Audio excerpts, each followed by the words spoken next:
Let's welcome in the fifth winningest coach in NHL history, Paul Maurice. Mo, 862 wins. I just looked that up. And remind me, you started coaching in the NHL when you were 12? Is that correct? It felt like it. When I first started, I felt 12. Yeah, 1995, I was 28. Okay, do those numbers blow you away? Do you even have time to think about it or contemplate what that means? Or is your world moving just too fast? No, I'll tell you the truth. There was a time where I thought if I could coach 500 games, like that'd be a pretty good career because not a lot of guys get 500. And after that's a bit of a blur. So the wins were good. I also know I got a real big loss number in there too. But when I moved into second all time, that one hit me because it's Scotty Bowman, right? Like that was the first one where, oh my God, you've been around a long time, man. And that one, I'm proud of that. I've had a real good career. I can't call it great yet. You got to win Stanley Cups to call it great, but I've had a very good career and I've been really, really lucky. But that was the number, Kyper, that actually I did take in. Well, you've got a really good shot at it this year, as good as any team in the NHL at the Stanley Cup. You know, we talk about the Florida Panthers on this show quite a bit. The envy of most teams going into the playoffs, I think because of this seeming competitive nature, this feistiness. Our producer likes to say you guys play offended all the time. You know, what you know, is that something that comes from you? Is it personality driven, or do we have the read wrong and that's not the case at all? No, there's give and take there. I think it has to do with the personality of the players in the room because you can't make your team into something that it's not, but you certainly have to foster what you're good at. So there's a little bit of an edge there. We've got some mild players, some guys that aren't I would say necessarily competitive it's not necessarily their personality, but they play hard. And then we've got some guys with an edge, right? And it's the Kachuk factor. There are other players like that. Sam Bennett is an underrated competitive man. So we have a bunch of guys that are wired like that, and the rest of them work real hard, and that seems to be their strength. So that's the thing that as the coach and the coaches, then you want to rally that. I wouldn't say fan it because you get more of a challenge controlling it than necessarily firing it up. But over the course of the year, and we're probably in truth sitting in that spot right now, we may have to fire that thing back up with the schedule that we've got coming up. We've got to get a little bit more of a snarl on in our games. And I'm not talking about the parade to the penalty box. I'm just talking about the edge on the battle for the puck.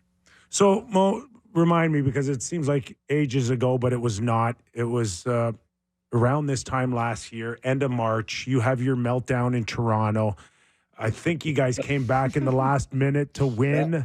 And it's almost as if that moment, your team went from this, we don't know what we are, we're not even in the playoffs, to one of the favorites to compete for a Stanley Cup.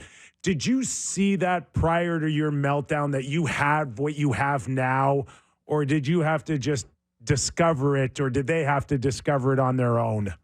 That was an absolutely honest reaction to the style of play that night. And it was born out of from January 2nd, the second period on against the New York Rangers. We had been a pretty good, hard team. We had played hard and played right. But there was always this kind of tug to go back to this trade chances, flow game and snap it around. But we weren't that team anymore. Like, they lost 7 guys from that team. So a lot of the skill went out the door. The summer that I came in, like, we were just different, but there's still that desire. So what happened was we got into Ottawa the game prior, and we got beat 5-3. Our penalty kill hadn't, that was kind of a weak link for us last year. So we lost on the penalty kill, I felt, but I loved our game in Ottawa. It was hard. Every time we play the Ottawa Senators, it's a physical, nasty confrontation. Both the Kachuk brothers get 17 minutes just before the anthem's over. And it's fun, right? It's wired. So I loved our game in Ottawa. And then just, you tried to eat it through the first period, but we get into the second period. And I don't know, it might have been Carter Verhaeghe. Somebody turned the puck over right at the blue line in front of my bench. And then they scored, and it was offside. So I got this kind of free timeout and truly just lost my mind. Like, there was no... I just had strategy. it, and, Yeah. and it was like a year of. I mean, you guys know, and you also don't know the amount of time coaches put into this, like the sheer hours, right? So I just completely freaked out. But it was also, in truth, like after the period was over, I said, "Look, it's yours now, fellas. This is yours. I mean, you know the plan. You know what you're good at. You know how we're successful. You know how we're not successful, and I'm not begging you for it anymore. And this is yours." And Brandon Montour scored in overtime, and that was kind of the handoff. The team has to get handed off the players at some point during the year, and it becomes their team. And then from that point on, you're standing behind the bench and you're going to say something to correct something. One of the other players says it, and then that's when it's theirs. And that's where we get to. I don't think I mean, I don't know. There are lots of good screams, fests, and speeches. I think if there was anything good of what I said, it was absolutely honest, and they knew I was telling the truth. I think that was the strength of my berserker. But it did pull something out of them that I think they just didn't know was there. Maybe that people around them care. Like it's okay to care. Like it's okay to show some passion in your game. It's okay to want to win every night, and it's okay that maybe you don't play the friendliest game all the time. And if you're getting beat, you should be a little bit upset about that. And I think if you buy tickets to come play the Florida Panthers play, there's very few nights walking away going, those guys didn't try to earn their money tonight. That's what I mean behind the bench. When I'm behind the bench, these guys play pretty darn hard. It's exciting. It's a hard gap game, so there's some mistakes that come with it. Like you rarely get bored at one of our games, and that's not the coach. That's the players. That's the personality. So most coaches go in and give them a little speech there before they head out to the ice for the game. I don't. I go in, I do mine an hour and a half before the game, and then that room is 100% theirs. And we've been a real good starting team this year, with the exception of the last couple of games. But the players own the room now. It's theirs. Well, that tirade is one of my reasons I think that the NHL should sell like an after dark mic'd up thing or something where we could watch and listen in and get, I'm sure that would go over well. No, I remember my first 3 words, and there's not one of them you could use. in the hotline area, that might have been the end of my career. We would have kept. Wouldn't have got to number 2 after that. Fair enough. One thing that we've been talking about on this show is the Toronto Maple Leafs, obviously, relief show in the first hour. And when they played you guys in playoffs last year, they used 22 variations of their forward lines over 5 games. You guys had 4 lines. You didn't even use a 5th line in a single game. You stuck to exactly, your group. How early in a season, like, are we at the time of year where you want to know exactly what those lines are? Where does that shape come from where you say, this is the mold we're in and we're not going to deviate from that? Yeah, so we didn't as much as that was an unusual series. First of all, I will tell you this. Sheldon Keefe runs one of the hardest benches to match in the league for me, because when it's that almost 11-7 idea, and even if they dress 12, it's sometimes de facto 11-7. When you start moving Nylander around the lineup, that's a problem. And you know what? They caught me in game 3, I think the game that they won, on a line change, and I think it was the difference in the game. So I went back and charted every single line change that had happened in that series, and it's not easy. It's not easy to pattern Sheldon Keefe in his lineup. Now, every team is different. So there are some teams that really flourish with that, and I think the Toronto Maple Leafs do. I think they have, because they had so many center ice options, right, with O'Reilly there. That's just another beast to contend with. And then he could hang 2 wingers on either side that could make plays or check or skate or hit. It was a real challenge. For our team, we were built differently, and we had just really worked in pairs all year. So Lusteron and Lundell, they're still together here today. Bennett and Tkachuk are still together. The new one for us has been Reinhart and Barkov this year, but for the most part, I haven't split them up, and I'll move those other guys around. So we got Tarasenko that comes in. He played 4 or 5 games with Barkov. Now he's going to play with Lundell, and then probably somewhere in the next 5 we got this really hard 10-game block coming up in 17 days. So that's where I'm going to do all my experimenting to get a look. But because we didn't make a trade at the deadline last year, and because we have brought, I guess, 1 forward in the top 9, I don't have to do as much experimenting, and I got a pretty good idea of what each line looks like. My job then is to find out when it's not working. So Verhaeghe moves between Barkov and Bennett, and that's my job, is to figure out when it's stale or the matchup the other team has the advantage, and then I'll play with it. I will tell you that, in each, before each season, I kind of go around to the team and ask the players what they like about the culture of our room. And one of Matthew Tkachuk's comments was he loves the fact that everybody doesn't care who they play with. They can play with any. And he leads that. He truly doesn't care who he plays with. Loves playing with Sam Bennett, but you're playing with anybody. And so there's no nobody's feelings get hurt when I move the line around here or somebody doesn't play as much as they used to. They're all real good about it, real good pros.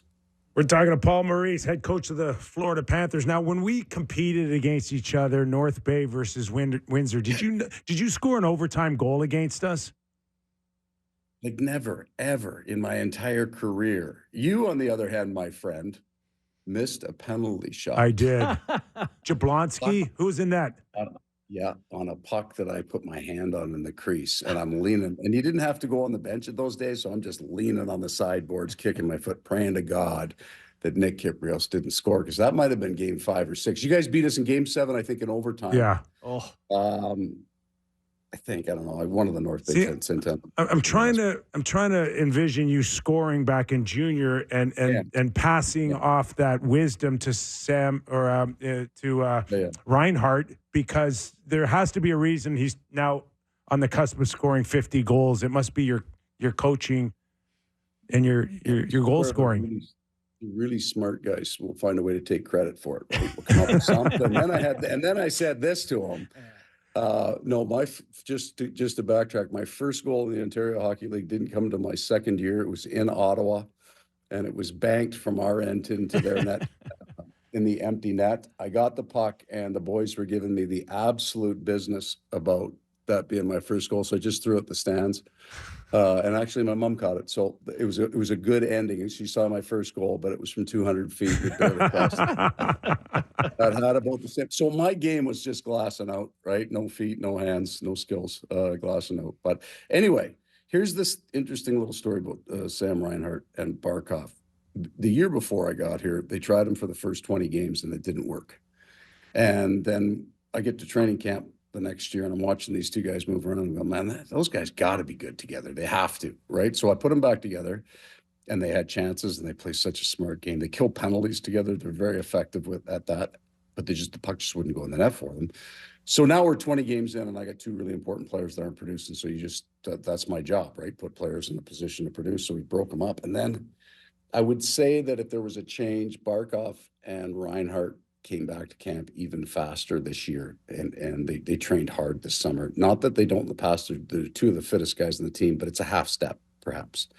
So in that half step, great players find the way. And or maybe it was just one went early, it built a belief, and then they relaxed, and their greatness comes out. But these 2 guys, what's special about them for the coach is that as good as they are offensively, they are equally, if not better, defensively, right? So they're a scoring line and a checking line all one. If their penalty kill metrics as a pair are elite in this league. So and they don't cheat the game. So for Sam Reinhart, and you know what it's like when the idea gets into their heads that for a player who's, never scored 20, might score 40, but a guy could score 50 goals, you start to see it. And everybody, you know what? Everybody accepts it. You want to cheat the game a little. Shift stays out a little bit longer. You're kind of checking your shoulder to see if the coach is putting you out there when the goalie's out. All of that stuff happens. Except Sam hasn't had any of that. He just plays the game, and he plays the right way, and his shift length doesn't get longer, and he doesn't jam stuff into the middle of the ice he shouldn't, and he dumps pucks that he's supposed to. But he cheers his team. He's just a real fine pro. So his contract's up this year. So other than he's mean to animals, teams away from him this year. You can't, you know what? He's earned it. He's had a great year, and he's earned it. And he's a fine pro, fine man. Yeah, that's great. The the strength of your team seems to be that not cheating, and that's reflected back in goals against. You guys are, I think, second best in the NHL in that category right now. Part of that, Bobrovsky is obviously playing very well, but also like your D-core looks like the type of D-cores we see in the Cup Finals. Oliver Ekman-Larsson has showed up and sort of rejuvenated his career. Has he been maybe the most pleasant surprise on the D-core in getting you guys to where you've been at defensively? Yes, absolutely. Yes. There are some stories that go with that, though. The first is it shouldn't be, right? Because Oliver Ekman-Larsson that we remember a few years ago as a dynamic player. What in talking to him, he just felt that he had been hurt for 2 years, and he spent 2 summers rehabbing, not training. So when he stepped out of the lineup, and I think that would have been in February, by the time this summer hit, and he had been bought out, he was actually healthy. So the summer was spent training instead of rehabbing. And he comes back in, and also, right, it's not about pressure, it's about expectation. He could come in and just play the game. He doesn't have to lead the room. He doesn't have to answer for the power play. He just has to play the game. Yeah. So when we found this guy, he'd come in and he's in a great mood and he's a good veteran pro and he makes money, but he's got an edge to him too that I never saw when he was in Arizona. Probably a function he's playing 20, 30 minutes a night. Here his minutes are down, but he's played with an edge. So he would be the biggest surprise that you shouldn't have been surprised about if you went to looking at it. Nico Mikkola would be the guy probably around the league that people didn't know that has shaped the way our blue line looks as much as anybody.